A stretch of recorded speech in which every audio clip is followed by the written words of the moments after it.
Muy buenas y bendecidas noches, señores. ¿Cómo están? Bienvenidos. Gracias a Dios, ya estamos de nueva cuenta aquí. Padre, en el nombre de Cristo te damos gracias por la oportunidad que nos das de estar llevando tu palabra a todos los hogares. Que sea de bendición lo que reciban, Señor, que comprendan tu voluntad, que discernamos el propósito para el cual fuimos llamados, Señor, y sobre todo que este pan espiritual nos haga bien. Te alabamos y te bendecimos en el nombre de Cristo Jesús. Amén. Muy bienvenidos sean, señores, todos ustedes. Ya estamos de nueva cuenta aquí, tarde otra vez, pero sin sueño. Y pues vamos a empezar para que esto no sea tan largo, porque ayer nos aventamos una lectura maratónica y parece ser que el día de hoy también. ¿Qué vimos ayer? Ayer leímos los capítulos del 19 al capítulo 21 del libro de Levítico. En el capítulo 19, ¿qué es lo que vimos esencialmente? Bueno, son leyes para la vida diaria lo que estaba dando el Señor. Ajá, pero no sé si se fijaron dentro de los primeros versículos, eh, el Señor nos estaba dando leyes para la vida diaria. Pero si pusimos atención, había 5 mandamientos ahí, 5 de los 10 mandamientos estaban ahí, estaban el segundo, el tercero, el cuarto, el quinto y el octavo, se mencionaron en leyes para la vida diaria. Asimismo, esas leyes fueron diseñadas para que hubiera una convivencia pacífica entre todos los habitantes de su pueblo, entre todos los habitantes de Israel. Ajá. Vemos ahí también algo que nos llamó la atención acerca de la orden de no cruzar animales de distintas especies o que en un campo se sembraran semillas de diferentes, inclusive para aquellos legalistas que siempre nos andan repitiendo que obedezcamos la ley, dice que no se podía usar ropa con una mezcla de hilos. Digo, si nosotros revisáramos la etiqueta de nuestras prendas para todos aquellos que quieren decir que vivamos bajo la ley o que la ley no sé qué tantas cosas, pues deberían de revisar su ropa, ¿no? Porque vemos que la composición del casi el 100% de la ropa está hecha de distintos materiales. Tendrían que usar ropa de un solo material, si no, pues ya vemos que no estarían cumpliendo con la ley. Y en Santiago leemos que si no cumplen con una sola parte de la ley, prácticamente están incumpliendo con toda, pero no les gusta leer, sino simplemente emitir sus opiniones y decir lo que otras personas ignorantes les han repetido, pero nunca ponen atención en lo que leen o en lo que les dicen. Cuando lo confrontamos con la palabra de Dios, nos damos cuenta que son muchas cosas que nos enseñan que no son ciertas. ¿Qué nos quería enseñar esto con esto el Señor? De que no cruzáramos animales de diferente especie, que no sembráramos semillas de diferente especie. Porque el Señor nos da un versículo clave que lo repite varias veces durante el capítulo 19 del libro de Levítico. El Señor siempre decía, santo soy yo, el Señor tu Dios. El Señor no quería que con eso de que no cruzábamos diferentes animales, no sembráramos diferentes semillas, incluso que no usáramos ropa con mezcla de hilos, era una analogía que nos estaba dando el Señor para que no nos mezclemos con otros pueblos. Cuando también allá en el Nuevo Testamento nos dice que qué comunión tiene Cristo con Belial. Eso nos debe de enseñar que nosotros ya no pertenecemos al mundo y ya no debemos de seguir al mundo, en el sentido de hacer cosas que son desagradables a los ojos de Dios. Después de ahí pasamos a la lectura del libro de Levítico en el capítulo 20, y prácticamente ese capítulo eran las penas para aquellos que cometían ofensas graves. El Señor dentro de su ley no nada más nos da una ley que tengamos que obedecer y si la desobedecemos, pues no pasa nada, ¿no? No, el Señor dice, para quien haga estas situaciones, le va a tocar esto. De hecho, por ejemplo, este capítulo nos da una lista de cosas que no se podían hacer. Por ejemplo, nos mandaba directamente a no consultar adivinos ni encantadores. Para todos aquellos que todavía andan consultando el horóscopo, escuchen esto. Nos prohibió totalmente el adulterio, prohibió también totalmente el incesto y sobre todo volvió a prohibir el sacrificio de niños a Moloch. Tan solo estas 4 cosas que les estamos poniendo, por ejemplo, eran castigadas con la muerte. O sea, no había otro remedio más que acabar con la vida de la persona que estaba cometiendo estas cosas. Ajá. Y además también en este capítulo nos explica lo que es la ley del levirato.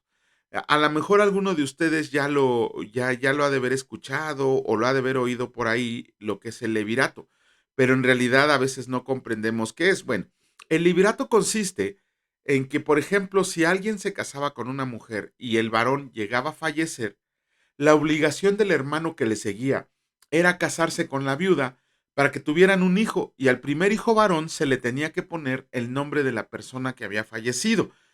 Era una obligación y era por ley lo que se tenía que hacer. A esa situación se le llamaba matrimonio por levirato. Ajá. Luego de ahí pasamos al capítulo 21. ¿Y qué vimos en el capítulo 21? Prácticamente el capítulo 21 y el 22 que vamos a leer el día de hoy se trata acerca de la conducta que deberían de guardar los sacerdotes. Este capítulo estaba dirigido a Aarón y a sus hijos, que en ese momento eran los sacerdotes, pero después, a la muerte de ellos, pues a los que agarraran el puesto de sacerdote y de sumo sacerdote. Hay cuestiones que se le prohíben hacer tanto al sumo sacerdote como a los sacerdotes. Por ejemplo, les prohibió casarse con mujer ramera, les prohibió que se hicieran marcas en el cuerpo por cuestión de un difunto. Les pidió que no se contaminaran con muertos. De hecho, el sumo sacerdote no se podía contaminar con un muerto, ni siquiera si era su padre o su madre. O sea, la vida del sacerdocio en esos tiempos era muy buena, la verdad era muy buena, pero también tenía sus desventajas. Por ejemplo, esto de que si se moría su papá o su mamá, él no podía asistir a verlos. ¿Por qué? Porque iba a quedar contaminado 7 días y él era el que llevaba a cabo los sacrificios diarios. Entonces el Señor no quería que se contaminara. De hecho, al sumo sacerdote tampoco se le permitía el luto, mientras que a los sacerdotes normales se les permitía hacer luto por la persona que fallecía. En el caso de una hermana, en el caso de un hermano, en el caso de los padres, al sumo sacerdote no se le permitía hacer luto por este tipo de situaciones. Pero bueno, vamos a comenzar con la lectura. En esta ocasión nos toca del capítulo 22 y el capítulo 23. Y vamos a comenzar con el capítulo 22 del libro de Levítico, y escrito está: Santidad de las ofrendas. Habló el Señor a Moisés diciendo: Di a Aarón y a sus hijos que se abstengan de las cosas santas que los hijos de Israel me han dedicado, y no profanen mi santo nombre, yo el Señor. Diles: todo varón de toda su descendencia en sus generaciones, que se acerque a las cosas sagradas que los hijos de Israel consagran al Señor, teniendo inmundicia sobre sí, será cortado de mi presencia, yo el Señor. Cualquier varón de la descendencia de Aarón que fuera leproso o padeciera flujo, no comerá de las cosas sagradas hasta que esté limpio. El que toque cualquier cosa de cadáveres, o el varón que hubiera tenido derramamiento de semen, o el varón que hubiera tocado cualquier reptil por el cual será inmundo, u hombre por el cual venga a ser inmundo, conforme a cualquier inmundicia suya, la persona que lo toque será inmunda hasta la noche, y no comerá de las cosas sagradas antes que haya lavado su cuerpo con agua. Cuando el sol se ponga, será limpio, y después podrá comer las cosas sagradas, porque su alimento es. Mortecino ni despedazado por fiera no comerá, contaminándose con ello, yo el Señor. Guarden pues mi ordenanza, para que no lleven pecado por ello, no sea que así mueran cuando la profanen, yo el Señor que los santifico. Ningún extraño comerá cosa sagrada, el huésped del sacerdote y el jornalero no comerán cosa sagrada, mas cuando el sacerdote compre algún esclavo por dinero, éste podrá comer de ella, así como también el nacido en su casa podrá comer de su alimento. La hija del sacerdote, si se casa con varón extraño, no comerá de la ofrenda de las cosas sagradas. Pero si la hija del sacerdote fuera viuda o repudiada y no tuviera prole y se hubiera vuelto a la casa de su padre, como en su juventud, podrá comer del alimento de su padre, pero ningún extraño coma de él. Y el que por hierro comiera cosa sagrada, añadirá a ella una quinta parte y la dará al sacerdote con la cosa sagrada. No profanarán, pues, las cosas santas de los hijos de Israel, las cuales apartan para el Señor, pues les harían llevar iniquidad del pecado, comiendo las cosas santas delante de ellos, porque yo el Señor soy el que los santifico. También habló el Señor a Moisés diciendo: Habla a Aarón y a sus hijos y a todos los hijos de Israel, y diles: cualquier varón de la casa de Israel o de los extranjeros en Israel que ofrezca su ofrenda en pago de sus votos, o como ofrendas voluntarias ofrecidas en holocausto al Señor, para que sea aceptado, ofrecerá machos sin defecto de entre el ganado vacuno, de entre los corderos o de entre las cabras. Ninguna cosa que haya defecto ofrecerán, porque no será acepto por ustedes. Asimismo, cuando alguno ofrezca sacrificio en ofrenda de paz a el Señor para cumplir un voto, o como ofrenda voluntaria sea de vacas o de ovejas, para que sea aceptado, será sin defecto. Ciego, pierniquebrado, mutilado, verrugoso, sarnoso o roñoso, no ofrecerás estos al Señor, ni de ellos pondrás ofrenda encendida sobre el altar del Señor.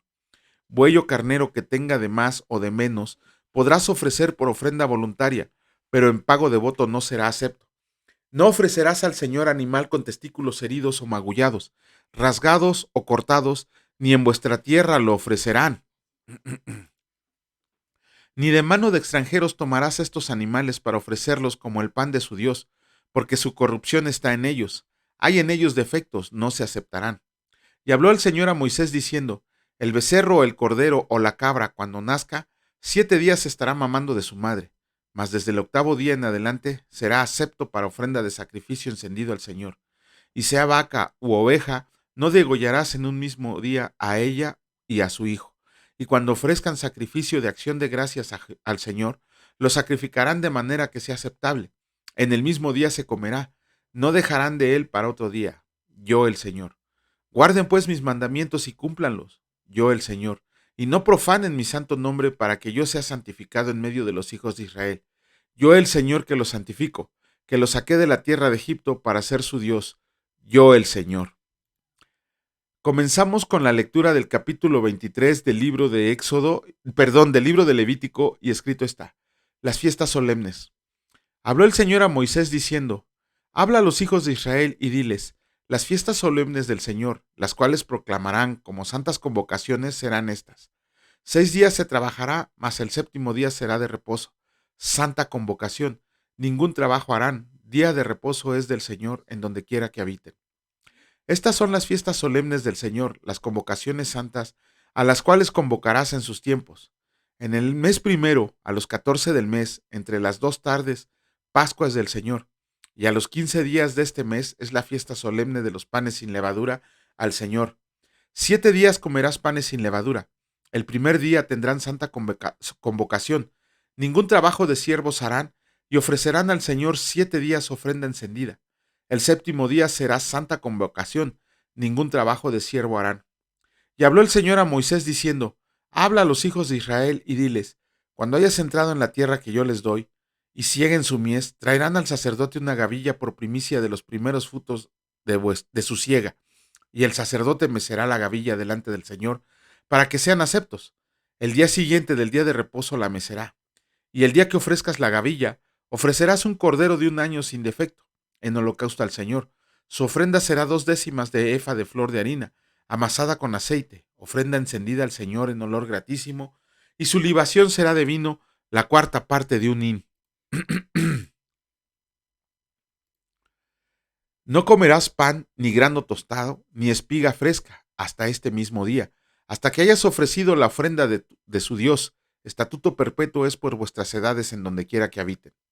Y contarán desde el día que sigue al día de reposo, desde el día en que ofreciste la gavilla de la ofrenda mecida, 7 semanas cumplidas serán. Hasta el día siguiente del 7.º día de reposo contarás 50 días. Entonces ofrecerás el nuevo grano al Señor. De sus habitaciones traerás 2 panes para ofrenda mecida, que serán de 2 décimas de efa de flor de harina, cocidos con levadura, como primicias para el Señor.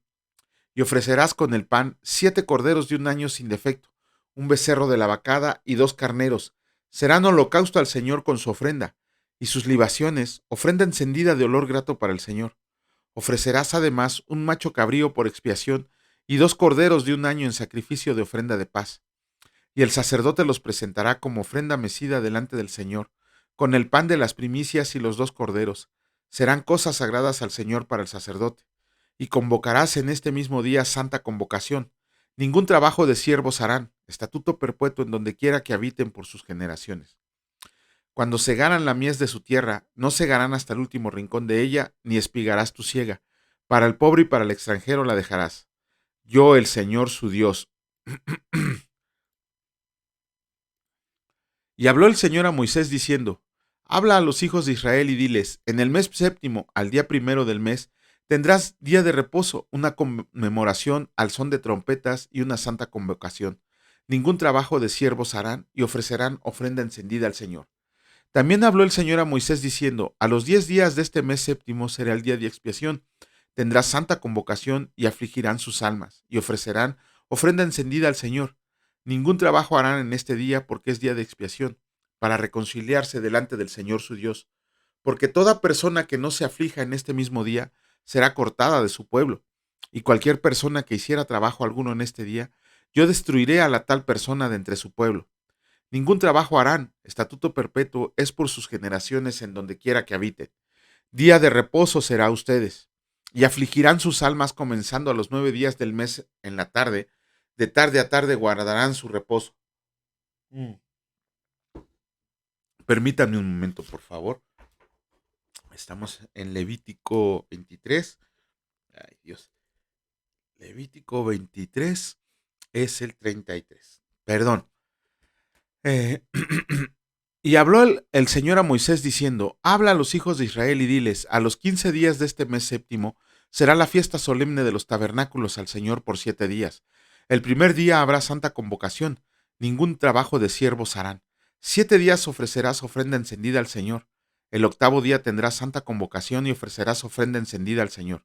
Es fiesta, ningún trabajo de siervos harán. Estas son las fiestas solemnes del Señor, a las que convocarán santas reuniones para ofrecer ofrenda encendida al Señor, holocausto y ofrenda, sacrificio y libaciones, cada cosa en su tiempo. Además de los días de reposo del Señor, de sus dones, de todos sus votos y de todas sus ofrendas voluntarias que acostumbran dar al Señor, pero a los 15 días del mes séptimo, cuando hayas recogido el fruto de la tierra, harás fiesta al Señor por 7 días. El primer día será de reposo y el octavo día será también día de reposo. Y tomarás el primer día ramas con fruto de árbol hermoso, ramas de palmeras, ramas de árboles frondosos y sauces de los arroyos, y se regocijarán delante del Señor su Dios por 7 días. Y le harás fiesta al Señor por 7 días cada año. Será estatuto perpetuo por sus generaciones en el mes séptimo, la harán. En tabernáculo habitarán 7 días. Todo natural de Israel habitará en tabernáculos, para que sepan sus descendientes que en tabernáculos hice yo habitar a los hijos de Israel, cuando los saqué de la tierra de Egipto, yo el Señor su Dios. Así habló Moisés a los hijos de Israel sobre las fiestas solemnes del Señor. Con eso terminamos la lectura de los capítulos que nos tocaban el día de hoy del libro de Levítico, y vamos a comenzar con la lectura del capítulo 7 del libro de Hechos. Pero antes, eso quiere decir que ayer leímos el capítulo 6 del libro de Hechos. ¿Qué leímos en el capítulo 6? Ok, leímos, después de la muerte de Ananías y Zafira, que cada día iba creciendo más y más la iglesia y a los apóstoles se les dificultaba solucionar todos los problemas y los asuntos que iban surgiendo. Hicieron una reunión, oraron y dijeron que ellos lo principal a lo que se tenían que dedicar era al cumplimiento de su ministerio, de su misión evangelística. Entonces ellos decidieron, por un consejo que hicieron, seleccionar a personas llamadas diáconos. No se adelantan, ahorita les vamos a decir qué significa. Esas personas, bueno, empezaron siendo 7 y eran 7 judíos de habla griega. ¿Por qué?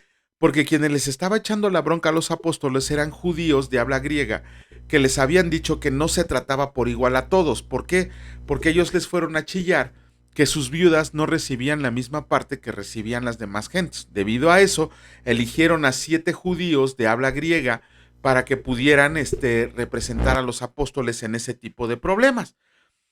¿Qué significa la palabra diácono? Ok, por ahí vemos que inclusive en algunas iglesias nombran diáconos a personas que tienen cierto cargo dentro de la iglesia, dentro del templo, dentro de la congregación.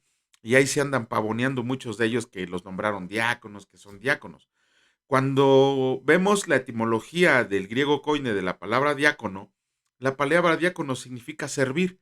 Y en el contexto que estaba hablando los apóstoles hacia ellos, era servir las mesas. Prácticamente ellos iban a atender a los nuevos que iban llegando, iban a darles de comer, iban a dedicarse a solucionar los problemas menores, por así decirlo, para que los apóstoles pudieran continuar evangelizando a todas las personas del mundo, a todas las naciones. Eso es lo que significa la palabra diácono, servir. es un servidor, no es un alto rango en el clero, no es un alto rango en la iglesia, no es alguien especial, es simple y sencillamente alguien que va a servir. Pero para eso inclusive los diáconos tenían que reunir tres requisitos. Es que me anda haciendo falso esto. Ah, tenían que reunir tres requisitos que se mencionan en la palabra del Señor. Tenían que ser de buen testimonio. ¿Qué significa esto? Que tenían que tener una reputación intachable para poder servir en lo que estaban sirviendo. Tenían que ser llenos del Espíritu Santo, tenían que ser personas espirituales que oraran, que su servicio fuera con humildad, que conocieran la palabra, que estuvieran aprendiendo de los apóstoles. Y aparte, la palabra dice que tenían que ser llenos de sabiduría, que todo lo que estaban aprendiendo de los apóstoles y lo que les había enseñado Jesucristo, lo tenían que llevar a la práctica. Ajá. De esos 7 que seleccionaron los apóstoles para ser servidores, para ser diáconos, aunque conocemos sus nombres, eh, realmente conocemos el trabajo solamente de 2 de ellos, de quienes estamos hablando. De Esteban, el primer mártir cristiano. Bueno, por lo menos es el primer mártir que se registra en la palabra de Dios. El primer mártir cristiano. Ahorita vamos a hablar un poco de él. Y el segundo que conocemos que hizo un poco de más cosas fue Felipe el diácono. ¿Quién fue Felipe el diácono? Si no lo recuerdan, lo vamos a leer más adelante. De hecho, ya no estamos muy lejecitos de lo que hizo Felipe. Felipe, ¿qué hizo? Llevó el evangelio a Samaria. Él fue el que llevó el evangelio a Samaria. Después también vemos que él fue el que convirtió a Cristo al eunuco etíope que iba de regreso a su tierra, pero además, si no se acuerdan, él también albergó en Cesarea a Pablo. Imagínense nada más todo lo que hizo este cuate, ¿no? Y se habla muy poco de él y además ni siquiera era apóstol, él era un diácono. Pero bueno, de Esteban, ¿qué dice la palabra de Dios sobre Esteban? Dice que Esteban era un hombre lleno de poder, ¿cómo se llama? Que en él habitaba el poder salvador de Jesucristo, que él hablaba con gran denuedo la palabra y además la defendía. Ajá. Además también hacía señales y milagros.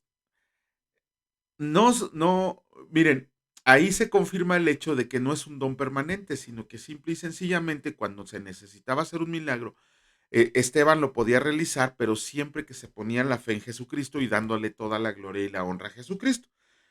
A consecuencia de esto que estaba haciendo Esteban, poquito le faltó para ser apóstol. Este, había un grupo de judíos llamados los libertos que venían de Cirene. Cirene en una islita de la región de Asia Menor, y ellos lo acusaron frente al concilio, frente al Sanedrín. ¿Por qué se les dice libertos? Porque eran judíos que habían alcanzado su libertad, habían sido esclavos y habían pagado o les habían otorgado su libertad. Vamos a leer allá en unas leyes sobre la esclavitud que cuando un hebreo tomaba a otro hebreo como esclavo, lo tenía que liberar al 7º año. Pero bueno, los libertos fueron y lo acusaron al pobre Esteban, frente al concilio, frente al Sanedrín, para que querían acabar con su vida. ¿Qué pasa? Lo detienen, lo arrestan, no dice la palabra si le fue como a Jesucristo a golpes y patadas o simplemente se lo llevaron preso.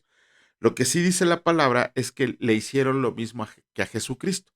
Le levantaron un falso proceso y le levantaron falso testimonio. Lo estamos viendo otra vez, la palabra del Señor dice que le levantaron falso testimonio. Cuando sucedió una cosa entre extraña y muy, muy hermosa a la vez, porque la palabra de Dios dice que cuando el Sanedrín reunido, que cuando el concilio reunido, cuando lo iban a acusar, voltearon a verlo y vieron en él la cara de un ángel. ¿Qué significa esto que dice que vieron en Esteban el rostro como si fuera de un ángel? No quiere decir que fuera tan guapo como su servidor, no creo que haya alguien así. Lo que sí quiere decir es que tenemos que comprender, si nosotros leemos el libro de Proverbios en el capítulo 15, en el versículo 13, la palabra de Dios dice que el corazón alegre hermosea el rostro. Ujú. ¿Qué pasa cuando dicen que vieron la cara de Esteban? Esteban no iba preocupado. Y se ve con lo que vamos a leer el día de hoy, con una excelente defensa que hizo de su causa. Él no iba preocupado. ¿Por qué? Porque a él le preocupaba más seguir compartiendo el evangelio. Yo no sé si a ustedes les ha pasado, pero en el caso de nosotros, Podemos estar muy cansados, podemos estar llenos de afanes, podemos tener, bueno, tenemos muchísimas preocupaciones en todos los aspectos. A veces estamos agobiados por la pena, a veces estamos sentidos, a veces estamos enojados, a veces sentimos que nuestras oraciones no son respondidas. No crean que por estar de este lado ya estamos al 100%, no. Pero hay algo que nos llena de un placer inmenso, que es cuando nos dedicamos a la palabra del Señor. Cuando nosotros nos dedicamos a la palabra del Señor, es algo increíble porque se te olvida todo, te sientes de un ánimo estupendo, la palabra de Dios dice que te da fuerzas como de búfalo, se te olvidan todas las enfermedades, todas las aflicciones, todas las dolencias, cuando estás hablando de la palabra del Señor. Y sales con un rostro de alegría, ¿por qué? Porque sabes que estás haciendo cosas. Yo no sé, no podría decir que estos son obras, simplemente estás haciendo algo que te fue dado de gracia y que de gracia lo estás devolviendo. No, no, bueno, lo hemos comprendido así. Nosotros no hacemos esto porque queremos ocupar un cargo importante en el cielo o porque creemos que con esto nos ganamos un pedazo de terreno más grande en el cielo o porque queremos ser súper espirituales o no. Esto lo hacemos porque el Señor nos los ha mandado a hacerlo y porque sentimos en el corazón una gratitud tan inmensa que no hay manera de devolver lo que Él ha hecho por nosotros. Y no lo hacemos como un pago, lo hacemos con ganas de compartir todo eso hermoso que nosotros hemos recibido.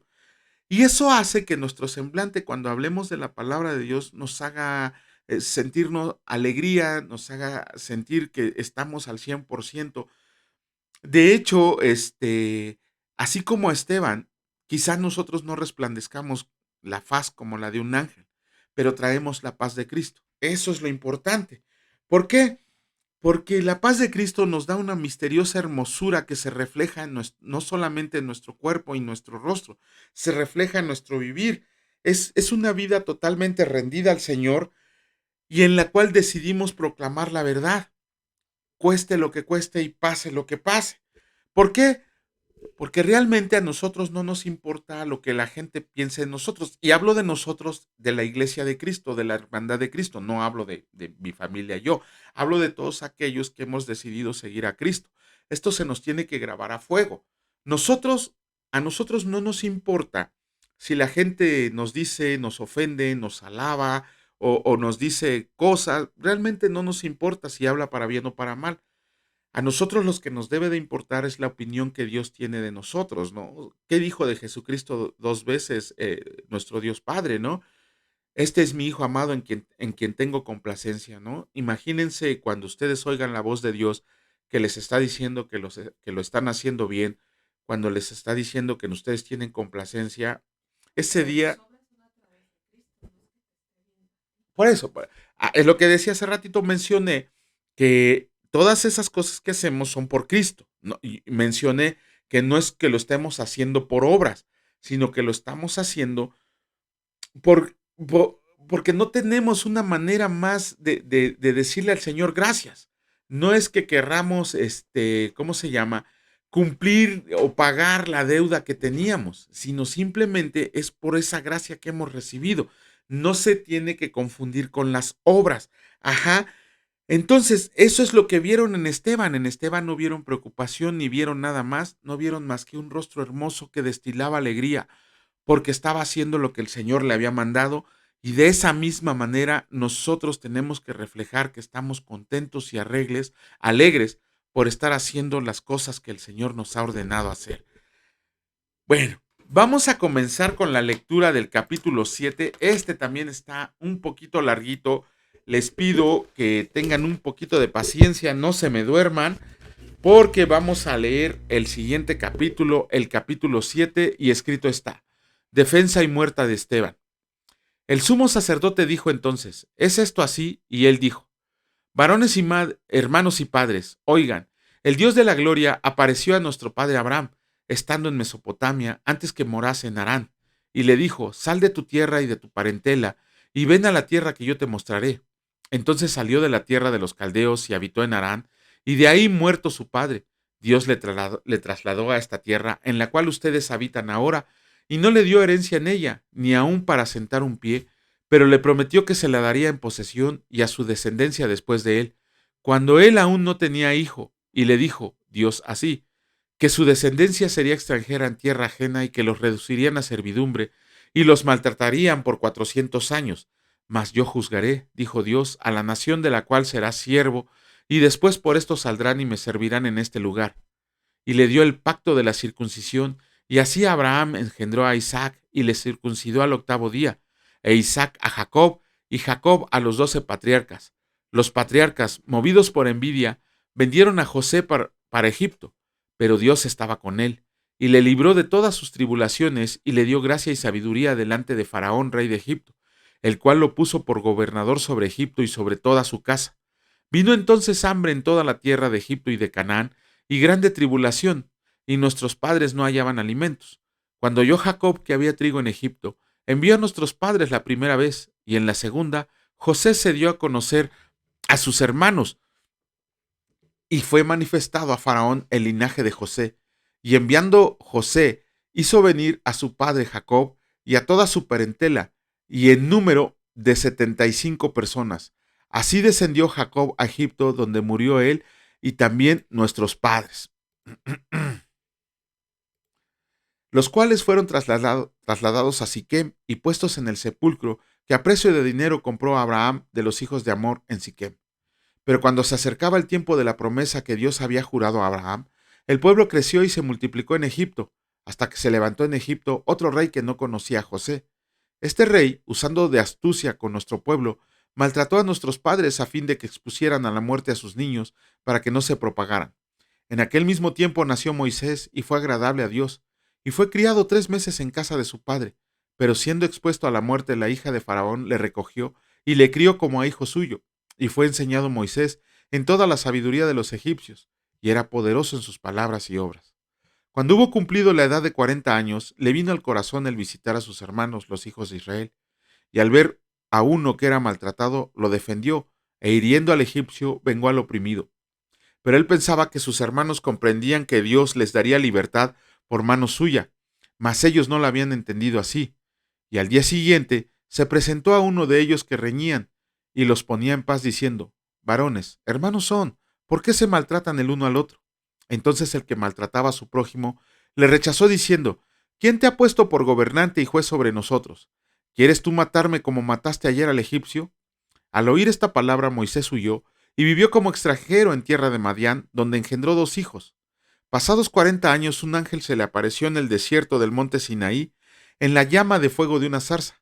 Entonces Moisés, mirando, se maravilló de la visión y acercándose para observar, vino a él la voz del Señor. Yo soy el Dios de tus padres, el Dios de Abraham, el Dios de Isaac y el Dios de Jacob. Y Moisés temblando no se atrevía a mirar, y le dijo el Señor, quita el calzado de tus pies, porque el lugar en que estás es tierra santa. Ciertamente he visto la aflicción de mi pueblo que está en Egipto, y he oído su gemido y he descendido para librarlos. Ahora pues, ven, te enviaré a Egipto. A este Moisés, a quien habían rechazado diciendo, ¿quién te ha puesto por gobernante y juez? A este lo envió Dios como gobernante y libertador por mano del ángel que se le apareció en la zarza. Este los sacó habiendo hecho prodigios y señales en la tierra de Egipto, y en el Mar Rojo, y en el desierto por 40 años. Este Moisés es el que dijo a los hijos de Israel, profeta se levantará el Señor su Dios de entre sus hermanos, como a mí. A él oirán. Este es aquel Moisés que estuvo en la congregación en el desierto, con el ángel que le hablaba en el monte Sinaí, y con nuestros padres, y que recibió palabra de vida que darnos, al cual nuestros padres no quisieron obedecer, sino que le desecharon, y en sus corazones se volvieron a Egipto. Cuando dijeron a Aarón, haznos dioses que vayan delante de nosotros, porque a este Moisés, que nos sacó de la tierra de Egipto, no sabemos qué le haya acontecido. Entonces hicieron un becerro, y ofrecieron sacrificio al ídolo, y en las obras de sus manos se regocijaron. Y Dios se apartó, y los entregó a que rindieran culto al ejército del cielo, como está escrito en el libro de los profetas. ¿Acaso me ofrecieron víctimas y sacrificios en el desierto por 40 años, casa de Israel? Antes bien llevaron el tabernáculo de Moloc y a la estrella de su dios Renfán, figuras que se hicieron para adorarlas. Los transportaré, pues, más allá de Babilonia. Tuvieron nuestros padres el tabernáculo del testimonio en el desierto, como había ordenado Dios cuando dijo a Moisés que lo hiciera conforme al modelo que había visto, el cual, recibido a su vez por nuestros padres, lo introdujeron con Josué al tomar posesión de la tierra de los gentiles, a los cuales Dios arrojó de la presencia de sus padres hasta los días de David. Este halló gracia delante de Dios y pidió proveer el tabernáculo para el Dios de Jacob, mas Salomón le edificó casa. Si bien el Altísimo no habita en templos hechos de mano, como dice el profeta, el cielo es mi trono y la tierra el estrado de mis pies. ¿Qué casa me edificarás, dice el Señor? ¿O cuál es el lugar de mi reposo? ¿No hizo mi mano todas estas cosas? Duros de cerviz e incircuncisos de corazón y de oídos, ustedes resisten siempre al Espíritu Santo como sus padres, así también ustedes. ¿A cuál de los profetas persiguieron? ¿A cuál de los profetas no persiguieron sus padres y mataron a los que anunciaron de antemano la venida del justo, de quien ustedes ahora han sido entregadores y matadores? Ustedes que recibieron la ley por disposición de ángeles y no la guardaron. Oyendo estas cosas, se enfurecían en sus corazones y crujían los dientes contra él. Pero Esteban, lleno del Espíritu Santo, puesto los ojos en el cielo, vio la gloria de Dios y a Jesús que estaba a la diestra de Dios, y dijo: He aquí veo los cielos abiertos y al Hijo del Hombre que está a la diestra de Dios. Entonces ellos, dando grandes voces, se taparon los oídos y arremetieron a una contra él, y echándole fuera de la ciudad, le apedrearon. Y los testigos pusieron sus ropas a los pies de un joven que se llamaba Saulo, y apedreaban a Esteban, mientras él invocaba y decía: Señor Jesús, recibe mi espíritu. Y puesto de rodillas, clamó a gran voz: Señor, no les tomes en cuenta este pecado. Y habiendo dicho esto, durmió. Híjole, qué hermoso capítulo este de Esteban. Con eso terminamos la lectura del día de hoy. Si Dios lo permite, mañana haremos los comentarios pertinentes. Padre, en el nombre de Cristo Jesús te damos gracias por este pan espiritual, Señor. Gracias porque tú nos has dejado tu palabra escrita para que podamos conocerte, para que podamos escucharte, pero sobre todo para que podamos tener una relación de comunión y de intimidad contigo. Gracias por todas las bendiciones de las cuales nos llenaste el día de hoy, Señor, por alimentarnos, por proveernos, por bendecirnos, por darnos fuerza para seguir adelante, porque pese a todos los obstáculos que se nos presentan, Señor, el mandato tuyo lo estamos haciendo con placer, con honra y dándote toda la honra y toda la gloria a ti.